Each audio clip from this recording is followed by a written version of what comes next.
IT Expo Miami 2009. Hi, it's Eric Lanask coming to you from IT Expo in Miami, Florida. I'm sitting here now with Hugh Rees, who is Packet 8's Vice President of Business and Channel Development. Is that right? That's correct. Good. Thanks. Well, you know, a lot of the things that you've been talking about and that I've been reading about what Packet 8's been up to, it's sort of been surrounding the development of the channel.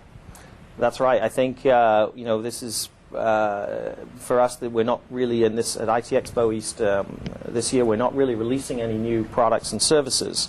What we're doing is really advancing our sales and channel development, and that is, if you look at our results historically, you'll see that about 80% of our sales come from our direct sales force.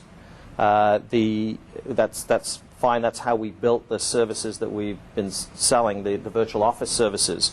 But at the last IT Expo, we announced the release of our trunking products, and as part of that, we believe that the trunking products in particular are more suited to a channel sale. We'll still sell them direct, of course, but certainly we can engage more easily with the channel to sell trunking products. They're a little simpler to understand, which is important if you're trying to build a big channel. So we've been spending the last few months. We've been hiring regional sales managers. We've hired 4. We now have 4 regional sales managers across the U.S. And those guys are responsible for recruiting and training and growing the channel partners. Maybe in addition to that, of course, the last IT Expo, we also announced the Microsoft Response Point partnership, and that falls under the trunking umbrella for us. It's just it's another product that we provide trunking services for. We are a part of the Microsoft track here this week, where they're announcing their Service Pack 2 release, and one of the benefits of the Service Pack 2 release is it makes signing up for the Packet 8 trunking service even simpler than it was before. It was about a 3-click operation before. Now I think we're down to 1 click to add the services. So for us, that's also part of that, the trunking and the channel, building the channel relationship with the Microsoft VARs. Mm-hmm. Now, you mentioned your traditional method for going after the customers, going directly. What's the customer base up to these days? So we're fairly consistent. We add about 1,000 net new business customers per quarter, and we did, I think, 962 last quarter, so approximately 1,000. And we're at 14,700 businesses served by the virtual office services. The growth in that has been, primarily based on direct sales. And one of the things that's interesting when I talk about the addition of businesses, of course, that's the net new number of businesses. You have to consider, of course, the gross sales minus the churn.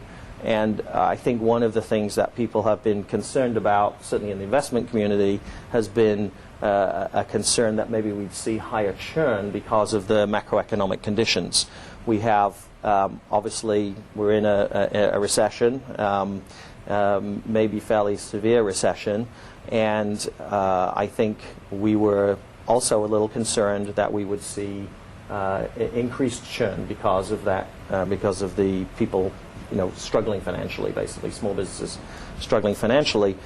The interesting thing is that we did see an increase in churn from people with financial hardship issues. There was an increase in that, but the increase was not as dramatic as we expected. It was relatively small. I think we went from about 34% of our churn being financial hardship to about 40% of the churn being financial hardship. But interestingly enough, the rest of the reasons for churn, which may have been all sorts of other reasons, quality issues, local number portability issues, these kind of things, reduced. So that the end net effect was our churn for business services actually went down and not up. And so we're feeling obviously very good about that because it bodes well for the future in terms of more businesses staying on our service for a longer period of time.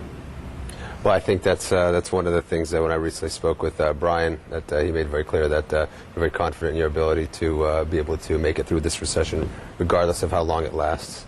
So it's certainly good to hear those numbers from your side. We've been chatting here with Hugh Rees from Packet 8 here right at IT Expo in Miami. Thanks for joining us, and have a great show. Thank you very much.